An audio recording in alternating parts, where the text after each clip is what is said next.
ओम शांति। आज 1 अक्टूबर 2020 की साकार मुरली। पहले सुनते हैं मुरली के कुछ मुख्य पॉइंट्स। आज बाबा ने कहा, भल वेद शास्त्र पढ़ते हैं, शिव की पूजा करते हैं, परंतु बाप कहते हैं इनसे कोई मेरे को प्राप्त नहीं कर सकते, क्योंकि भक्ति है ही उतरती कला। बाप कहते हैं, हे आत्माएं, अपने अंदर जांच करो, कहां तक दैवी गुणों की धारणा हुई है। कोई विकार तो नहीं है, चोरी चकारी आदि का कोई आसुरी गुण तो नहीं है ना। बाप बार बार समझाते हैं, मूल बात है कि अपने अंदर देखो कि हमारे में कोई विकार तो नहीं है। रात को रोज अपना पोता में निकालो। अच्छा, अब मुरली सुनते हैं विस्तार से। मीठे बच्चे, तुम्हें देवता बनना है, इसलिए माया के अवगुणों का त्याग करो। गुस्सा करना, मारना, तंग करना, बुरा काम करना, चोरी चकारी करना, यह सब महापाप है। आज का प्रश्न है, इस ज्ञान में कौन से बच्चे तीखे जा सकते हैं? घाटा किन्हें पड़ता है? उत्तर, जिन्हें अपना पोतामिल रखना आता है वो इस ज्ञान में बहुत तीखे जा सकते हैं। घाटा उनको पड़ता है जो देही अभिमानी नहीं रहते। बाबा कहते, व्यापारी लोगों को पोतामिल निकालने की आदत होती है, वो यहां भी तीखे जा सकते हैं। आज का गीत है, मुखड़ा देख ले प्राणी जरा दर्पण में। ओम शांति। रूहानी पाठधारी बच्चों प्रति बाप समझाते हैं, क्योंकि रूह ही पाठ बजा रही है बेहद के नाटक में। है तो मनुष्यों का ना। बच्चे इस समय पुरुषार्थ कर रहे हैं, भल वेद शास्त्र पढ़ते हैं, शिव की पूजा करते हैं, परंतु बाप कहते हैं इनसे कोई मेरे को प्राप्त नहीं कर सकते, क्योंकि भक्ति है ही उतरती कला। ज्ञान से सद्गति होती है, तो जरूर कोई से उतरते भी होंगे। यह एक खेल है जिसको कोई भी जानते नहीं। शिवलिंग को जब पूजते हैं तो उनको ब्रह्म नहीं कहेंगे, तब कौन है जिसको पूजते हैं? उनको भी ईश्वर समझ पूजा करते हैं। तुम जब पहले पहले भक्ति शुरू करते हो तो शिवलिंग हीरे का बनाते हो। अभी तो गरीब बन गए हैं तो पत्थर का बनाते हैं। हीरे का लिंग उस समय 4 से 5 हजार का होगा। इस समय तो उनका दाम 5 से 7 लाख होगा। ऐसे हीरे अभी मुश्किल निकलते हैं।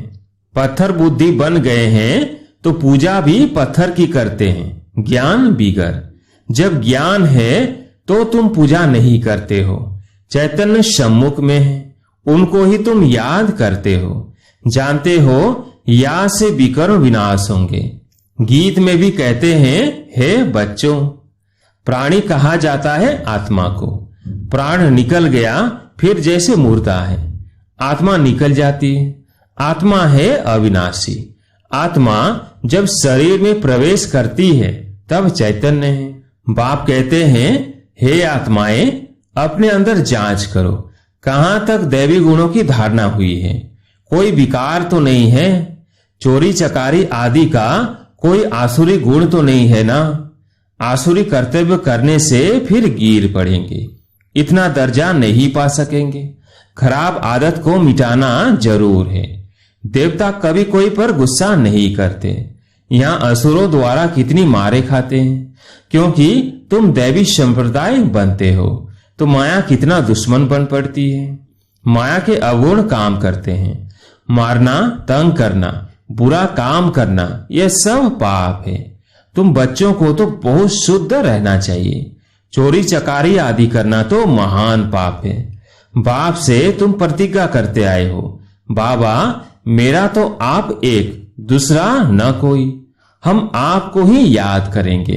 भक्ति मार्ग में भलगाते हैं, परंतु उनको पता नहीं है कि यहाँ से क्या होता है। वो तो बाप को जानते ही नहीं। एक तरफ कहते हैं नाम रूप से न्यारा है, दूसरे तरफ फिर लिंग की पूजा करते हैं। तुमको अच्छी रीति समझकर फिर समझाना है। बाप कहते हैं, यह भी जज करो कि महान आत्मा किसको कहा जाए। श्री कृष्ण जो छोटा बच्चा स्वर्ग का प्रिंस है वो महात्मा है या आजकल के कलयुगी मनुष्य? वो विकार से पैदा नहीं होता है ना। वो है निर्विकारी दुनिया, यह है विकारी दुनिया। निर्विकारी को बहुत टाइटल दे सकते हैं, विकारी का क्या टाइटल है? शिष्टाचारी तो एक बाप ही बनाते हैं, वो है सबसे ऊंचते ऊंच। और सब मनुष्य पाठधारी हैं तो पाठ में जरूर आना पड़े। सतयुग है श्रेष्ठ मनुष्यों की दुनिया, जानवर आदि सब श्रेष्ठ हैं। वहां माया रावण ही नहीं, वहां ऐसे कोई तमोगुणी जानवर होते नहीं। तुमको मालूम है मोर डेल है, वो विकार से बच्चा पैदा नहीं करते, उनको आंसू गिरता है, उसे डेल धारण करती है, नेशनल बर्ड कहते हैं। सतयुग में भी विकार का नाम नहीं। मोर का पंख पहला नंबर जो विश्व का प्रिंस है श्री कृष्ण, उनके माथे में लगाते हैं। कोई तो रहस्य होगा ना। तो ये सब बातें बाप रिफाइन कर समझाते हैं। वहां बच्चे कैसे पैदा होते हैं वो तो तुम जानते हो। बाप कहते हैं तुमको देवता बनाते हैं तो अपनी जांच पूरी करो। मेहनत बिगड़ विश्व का मालिक थोड़ी बन सकेंगे। जैसे तुम्हारी आत्मा बिंदी है वैसे बाप भी बिंदी है, इसमें मुंझने की कोई दरकार नहीं है। कोई कहते हैं हम देखें, बाप कहते हैं देखने वालों की तो तुमने बहुत पूजा की, फायदा कुछ भी हुआ नहीं। अब यथार्थ रीति मैं तुमको समझाता हूं। मेरे में सारा पाठ भरा हुआ है। सुप्रीम सोल हूं ना, सुप्रीम फादर। कोई भी बच्चा अपने लौकिक बाप को ऐसे नहीं कहेंगे, एक को ही कहा जाता है। सन्यासियों को तो बच्चे है नहीं जो बाप कहें। यह तो सब आत्माओं का बाप है जो वर्षा देते हैं। उन्होंने कोई गृहस्थ आश्रम तो ठहरा नहीं। बाप बैठ समझाते हैं तुमने ही 84 जन्म भोगे हैं। पहले पहले तुम शतो प्रधान थे, फिर नीचे उतरते आए हो। अभी कोई अपने को सुप्रीम थोड़ी कहेंगे, अभी तो नीच समझते हैं। बाप बार बार समझाते हैं मूल बात कि अपने अंदर देखो कि हमारे में कोई विकार तो नहीं है। रात को रोज अपना पोतामिल निकालो। व्यापारी हमेशा पोतामिल निकालते हैं, गवर्नमेंट सर्वेंट पोतामिल नहीं निकाल सकते, उन्होंने तो मुकर्रर तनख्वाह मिलती है। इस ज्ञान मार्ग में भी व्यापारी तीखे जाते हैं, पढ़े लिखे ऑफिसर्स इतना नहीं। व्यापार में तो आज 50 कमाया कल 60 कमाएंगे, कभी घाटा भी हो जाएगा। गवर्नमेंट सर्वेंट की फिक्स पे होती है। इस कमाई में भी अगर देही अभिमानी नहीं होंगे तो घाटा पड़ जाएगा। माताएं तो व्यापार करती हैं, उनके लिए फिर और ही सहज है। कन्याओं के लिए भी सहज है, क्योंकि माताओं को तो सीढ़ी उतरनी पड़ती है। बलिहारी उनको जो इतनी मेहनत करती है। कन्याएं तो विकार में गई ही नहीं तो छोड़े फिर क्या। पुरुषों को तो मेहनत लगती है, कुटुंब परिवार की संभाल करनी पड़ती है। सीढ़ी जो चढ़ी है वो सारी उतरनी पड़ती है। घड़ी घड़ी माया थप्पड़ मार गिरा देती है। अभी तुम बीके बने हो, कुमारियां पवित्र ही होती हैं। सबसे जास्ती होता है पति का प्रेम।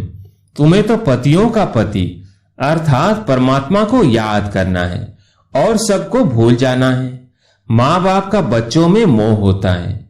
बच्चे तो है ही अनजान, शादी के बाद मोह शुरू होता है। पहले स्त्री प्यारी लगती, फिर विकारों में ढकेलने की सीढ़ी शुरू कर देते हैं। कुमारी निर्विकारी है तो पूजी जाती। तुम्हारा नाम है बीके, तुम महिमा लायक बन फिर पूजा लायक बनते हो। बाप ही तुम्हारा टीचर भी है, तो तुम बच्चों को नशा रहना चाहिए। हम स्टूडेंट हैं, भगवान जरूर भगवान भागवती ही बनाएंगे। सिर्फ समझाया जाता है भगवान एक है, बाकी सब है भाई भाई, दूसरा कोई कनेक्शन नहीं। प्रजापिता ब्रह्मा से रचना होती है, फिर वृद्धि होती है।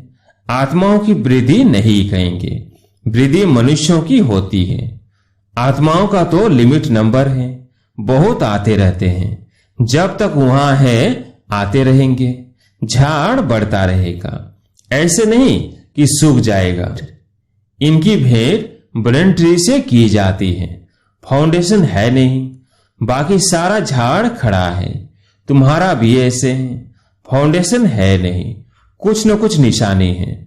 अभी तक भी मंदिर बनाते रहते हैं। मनुष्यों को थोड़ी पता है कि देवताओं का राज्य कब था, फिर कहां गया। यह नॉलेज तुम ब्राह्मणों को ही है।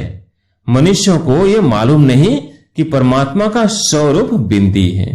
गीता में लिख दिया है कि वो अखंड ज्योति स्वरूप है। आगे बहुतों को साक्षात्कार होता था, भावना अनुसार बहुत लाल लाल हो जाते थे, बस हम नहीं सहन कर सकते। अब वो तो साक्षात्कार था। बाप कहते हैं साक्षात्कार से कोई कल्याण नहीं, यहां तो मुख्य है याद की यात्रा। जैसे पारा खिसक जाता है ना, याद भी घड़ी घड़ी खिसक जाती है। कितना चाहते हैं बाप को याद करें, फिर और ख्याल आ जाते हैं। इसमें ही तुम्हारी रेस है। ऐसे नहीं कि फट से पाप मिट जाएंगे, समय लगता है। कर्मातीत अवस्था हो जाए तो फिर यह शरीर ही न रहे, परंतु अभी कोई कर्मातीत अवस्था को नहीं पा सकते हैं। फिर उनको सतयुगी शरीर चाहिए। तब तुम बच्चों को बाप को ही याद करना है। अपने को देखते रहो, हमसे कोई बुरा काम तो नहीं होता है। पोता में जरूर देखना है। ऐसे व्यापारी झट साहूकार बन सकते हैं। बाप के पास जो नॉलेज है वो दे रहे हैं। बाप कहते हैं मेरी आत्मा में यह ज्ञान नूंधा हुआ है। हूबहू तुमको वही बोलेंगे जो कल्प पहले ज्ञान दिया था। बच्चों को ही समझाएंगे और क्या जाने। तुम इस सृष्टि चक्र को जानते हो, इसमें सब एक्टर्स का पाठ नूंधा हुआ है। बदल सदल नहीं सकता, न कोई छुटकारा पा सकता। हाँ, बाकी समय मुक्ति मिलती है। तुम तो ऑलराउंड हो, 84 जन्म लेते हो। बाकी सब अपने घर में होंगे, फिर पिछाड़ी में आएंगे। मोक्ष चाहने वाले यहां आएंगे नहीं, वो फिर पिछाड़ी में चले जाएंगे। ज्ञान कभी सुनेंगे नहीं। मच्छरों सदृश आए और गए। तुम तो ड्रामा अनुसार पढ़ते हो। जानते हो बाबा ने 5000 वर्ष पहले भी ऐसे राजयोग सिखाया था। तुम फिर औरों को समझाते हो कि शिव बाबा ऐसे कहते हैं। अभी तुम जानते हो हम कितने ऊंच थे, अब कितने नीच बने हैं। फिर बाप ऊंच बनाते हैं तो ऐसे पुरुषार्थ करना चाहिए ना। यहां तुम आते हो रिफ्रेश होने। इसका नाम ही पड़ा है मधुवन। तुम्हारे कलकत्ता व बॉम्बे में थोड़ी मुरली चलाते हैं, मधुवन में ही मुरली बाजे। मुरली सुनने के लिए बाप के पास आना होगा रिफ्रेश होने। नई नई पॉइंट से निकलती रहती है। सम्मुख सुनने में तो फील करते हो, बहुत फर्क रहता है। आगे चल बहुत पाठ देखने हैं। बाबा पहले पहले सब सुना दे तो टेस्ट निकल जाए। आहिस्ते आहिस्ते इमर्ज होता जाता है। एक सेकंड ना मिले दूसरे से। बाप आए हैं रूहानी सेवा करने, तो बच्चों को भी फर्ज है रूहानी सेवा करना।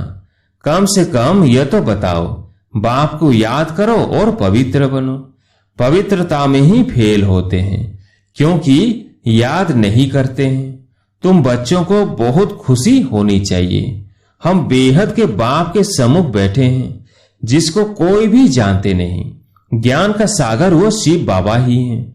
देहधारी से बुद्धि योग निकाल देना चाहिए। शिव बाबा का यह रथ है। इनका रिगार्ड नहीं रखेंगे तो धर्मराज द्वारा बहुत डंडे खाने पड़ेंगे। बड़ों का रिगार्ड तो रखना है ना। आदि देव का कितना रिगार्ड रखते हैं। जड़ चित्र का इतना रिगार्ड है तो चैतन्य का कितना रखना चाहिए। अच्छा, मीठे मीठे सिकिलदेव बच्चों प्रति माता पिता बाप दादा का याद प्यार और गुड मॉर्निंग। रूहानी बाप की रूहानी बच्चों को नमस्ते। हम रूहानी बच्चों की रूहानी बाप दादा को याद प्यार गुड मॉर्निंग नमस्ते नमस्ते। धारणा के लिए मुख्य सार। पहला पॉइंट, अंदर में अपनी जांच कर दैवी गुण धारण करने हैं। खराब आदतों को निकालना है। प्रतिज्ञा करनी है, बाबा हम कभी भी बुरा काम नहीं करेंगे। दूसरा पॉइंट, कर्मातीत अवस्था को प्राप्त करने के लिए याद की रेस करनी है। रूहानी सेवा में तत्पर रहना है, बड़ों का रिगार्ड रखना है। आज प्यारे मीठे बाबा का वरदान, सर्व खजानों को 100 के प्रति और औरों के प्रति यूज करने वाले अखंड महादानी भव। सर्व खजानों को 100 के प्रति और औरों के प्रति यूज करने वाले अखंड महादानी भव।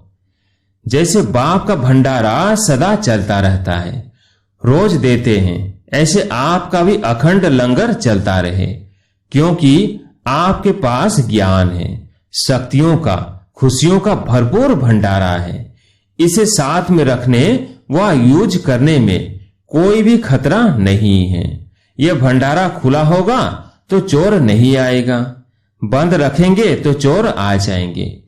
इसलिए रोज अपने मिले हुए खजानों को देखो और 100 के प्रति और औरों के प्रति यूज करो तो अखंड महादानी बन जाएंगे। आज का स्लोगन है, सुने हुए को मनन करो, मनन करने से ही शक्तिशाली बनेंगे। अच्छा, ओम शांति।